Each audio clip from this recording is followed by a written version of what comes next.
peuple sénégalais de s'approprier l'ensemble de ces infrastructures-là pour en faire une utilisation optimale. Ces infrastructures leur appartiennent. L'argent qui a été mobilisé, c'est l'argent du peuple sénégalais. C'est l'argent du contribuable sénégalais. Donc l'État du Sénégal l'a fait à travers la SOGIP qui a assez réfléchi et qui a réalisé ces infrastructures et qui est là pour régler, c'est pour atteindre cet objectif de l'État qui est de faire de Diamniadio un hub événementiel, de faire de Diamniadio un lieu d'attraction pour une mixité fonctionnelle et sociale.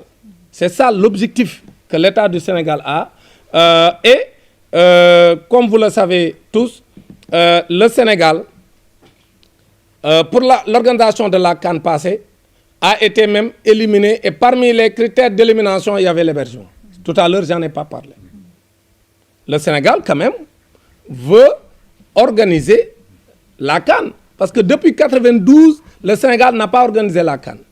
Donc, le Sénégal est candidat pour 2029.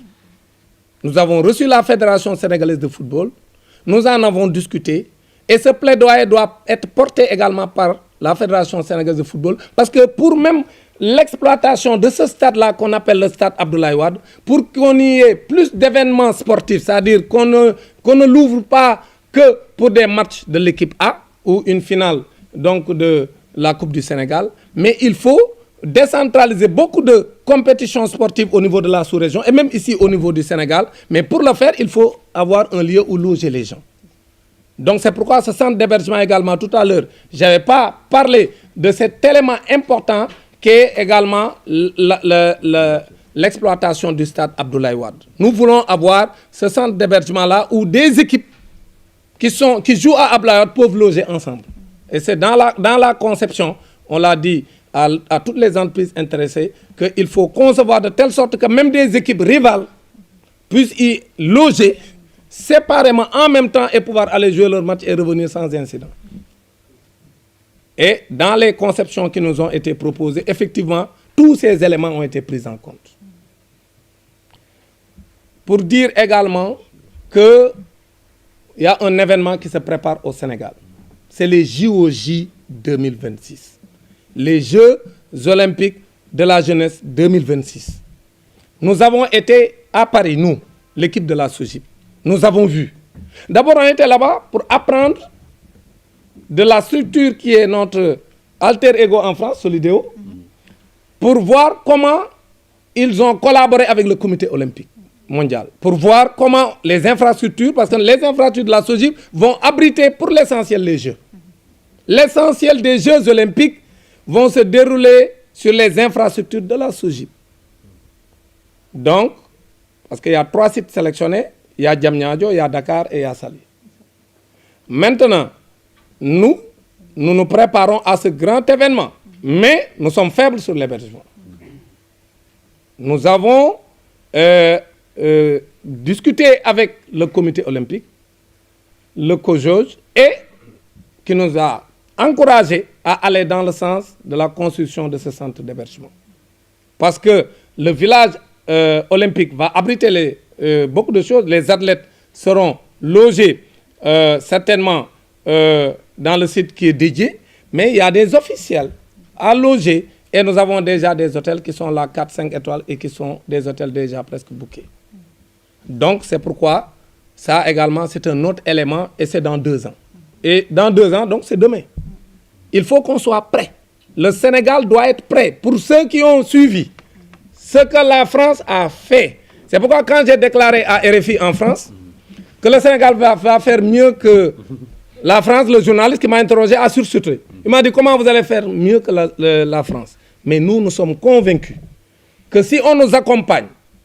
qu'on construise les infrastructures, qu'on les mette à niveau et que vraiment qu'il y ait la préparation que nous avons proposée, nous pensons qu'avec le COJOJ, nous pouvons organiser les Jeux olympiques en nous appuyant sur nos réalités culturelles et nos réalités sociales pour faire mieux que les pays développés. Donc vraiment, c'est ça que je voulais dire, chers journalistes, pour dire que nous sommes très ravis de vous avoir reçus ici à Diamniadio. Maintenant, si vous voulez, je fais un petit résumé en Wolof. Et avant de prendre congé de vous, avant qu'on aille faire le dernier site où vous allez manger, parce que je sais que vous avez faim. Donc maa ngi sant ñëpp di gërëm ñëpp di wax ne am nañ mbégte tey ñëw dajale journalistes yi may gërëm kilifa yi ñëw ànd ak man yëpp yu nekk ci SOGIP di gërëm secrétaire général bi di gërëm directeur yi ànd ak man yëpp ci SOGIP di gërëm chef de service yëpp di gërëm personnel SOGIP bi fi nekk yëpp ànd ak ñun depuis ñetti waxtu ba léegi ñu ngi ànd li tax nag ñuy def lii ñuy def mooy dañoo gis ni li nga xam ne moom mooy infrastructure yi wala buñ ko waxee taax yi nga xam ne moo nekk fii te dénk ko SOGIP nga xam ne sénégalais yi ñoo tax état bu Sénégal def ko fi ñu bëri ci sénégalais yi xamuñu leen sénégalais yu bëri xamuñu lan lañ fi mën a def parce que ku romb ci autoroute bi da ngay defa ne Dakar Arena basket rek lañ fa mën a def da ngay defa ne stade Ablaye Wade football rek lañ fa mën a def da ngay yaakaar ne centre des expositions foofu moom ay salle yu ñu wax noonu am ñoo xam sax duñ ko séen ndaxte fi mu nekk xaw na déplacé wu tuuti ak autoroute bi waaw léegi nag loolu moo tax bi ñu waxtaanee ñu ni comme lii ñu defar état Sénégal defar ko sénégalais yi ñoo tax mu defar ko kon fokk ñu ñëw wax sénégalais yi li fi am parce que nit lu mu xamul mënu ko utiliser loolu moo tax ñu ñëw woo journalistes yi ñu leen di gërëm yéen ñëpp ci ni ngeen ñëwee ñuy gërëm patron de presse yëpp yi nga xam ñoo fi yónnee seeni journalistes ngeen ñëw nii massivement pour ñëw couvrir li nga xam ne moo doon visite presse bi pour ñu wone infrastructure yi tey nag depuis ñetti waxtu ñu ngi ànd dem nañ fi nga xam ni moom fa la njëkk a doore muy marché bi nga xam ni ay magasin yoo xam ne lu mën a denc lu baree bari lépp lu baykatu Sénégal yi bay daanaka lu ci ëpp mën nañ koo denc magasin yi SOGIP moo ko moom ak gare des gros porteurs nga xam ne ay camions yu mag yi nga xam ñoo gën a mag mën nañ faa gaare te lu mat ñaar téeméeri camion mën nañoo gaaree ndoo te kenn du yàqal sa morom dara ku nekk mën nga ñëw gaare normal te doo yàqal sa morom dara waa ñaari infrastructure yooyu nga xam ni li taxoon mu jóg mooy Dakar ni mu bëree embouteillage camions yi di dugg ci biir capitale bi loolu réew yu bari bàyyi nañ ko léegi dañuy wut foo xam ne day jege capitale bi day jege centre ville bi ba nga xam ni camions yi fa la ñuy yem mais marché yi tamit nga xam ne fa la ñuy approvisionné foofu la ñuy yem bu ko defee commerçant yi nga xam ne ñoom ñoo am doole ñu ñëw louer magasin yi buñ ko louer andi seen i gros porteur bu dee am na baykat bu bay ca région yi sori bu ñu bayee ba pare ñu dugal ko ci camions yi andi ko ci magasin yooyu nga xam jam ñaajo lay yem bu ko defee bu ñu ko fa andee détaillants yi nag jël seen oto yu ndaw ñëw jënd dugal seen i oto dem yóbbu Dakar bu ko defee noonu centre ville bi mel fu ci mel ni Sandiniéry yi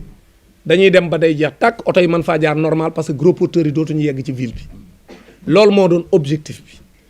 bu ko defee magasin yu mag yëpp ñëw installé wu fii Dakar am fi seen magasin ñëw fii à Diamniadio am fi seen magasin léegi nag ku ci nekk nag say boutique ya nekk ca Dakar ngay jël oto yi ndaw nag ñuy jóge fii di jaar ci autoroute di dem yóbbu leen ci sa boutique bu ko defee ni embouteillage yi méttee Dakar wàññeeku benn ñaareel ba mooy baykat yi doon bay di sànni seen soble ak seen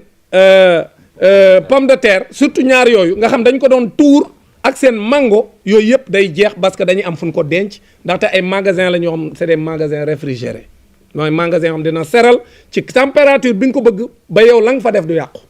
loolu nag dem nañ gis ko waaye amoon nay jafe-jafe yu ci am parce que ñun ñoo ko moom ñun SOGIP parce que SOGIP moo ko xalaat SOGIP moo ko tabax SOGIP tam moo ko jox CEMIC war ko gérer léegi nag CEMIC mi ngi amoon ay jafe-jafe ba sax man maa ngi woon ci procédure andi ay jàppanteeg ñoom waaye comme dañu nommé directeur général bu bees mu ñëw seet si ma ñu waxtaan ñun ñu ngi koy gunge pour que loolu ngeen gis tey ñu fexe ba yéen ñëpp gis ngeen ni loolu bu doxee dëgg magasin yëpp fees ñu koy exploiter normalement dina am jeexital ci économie Sénégal léegi nag directeur général bi dañ ko accompagner jàppale ko ba li nga xam ni moom la ñuy xaar ci moom ñu def ko parce que ñun tamit infrastructure yoo xam ne yaa ko tabax suuf sam nekk yaa ko moom fay nga ko ba mu mat DGPU ba noppi yow dërëm jotagoo ko fa loolu tamit dafa am jafe-jafe bu ci ne mais ñi ngi koy jàppale moom directeur général bi ñëw na ni nan ko jàppale te ñun SOGIP réunion nañ ak moom daañ ko jàppale tey tamit dem nañ fa wone mbir mi parce que directeur la boo xam si am na ambition te bëgg na wax dëgg yàlla def ay résultats ñun waa SOGIP dinañ ko jàppale ba mu def ay résultats incha allah biñ jógee foofu tamit gis ngeen ni dem nañ Dakar Arena tamit gis ngeen la fa xew ñu bëri ñoo defa ne basket rek fa mun a am biñ leen ko wonee yéen ñëpp da ngeen a waaru gis ngeen ni fii kat lu ne mën nañ ko fee def ay salle yu mag la d'abord salle bu mag bi nga xam si fa la ñuy defee basket bi nga xam ne ci suuf lu ne mën nga ko faa def salle bi lu ne mën nga ko faa def loolu nga xam ne lu mat fukki junni ak juróom nit ñoo fa mën a nekk ci espace boo xam ni benn jafe-jafe du fa am lu ne mën nga ko faa def loolu moo tax foofu tamit li ñu gis foofu won nañu ni war nañ ko gën a won Sénégalais yi pour ñu mën a ñëw jël Dakar Arena lu bari nag ma ngi fay xew am na ministère yu bëri yoo xam ne nga fay organiser ay séminaire parce que séminaire boo bëgg mën na fa am cérémonie graduation maanaam ñi am dañoo jàng ba école tëj ñu war a leen jox seen i lijaasa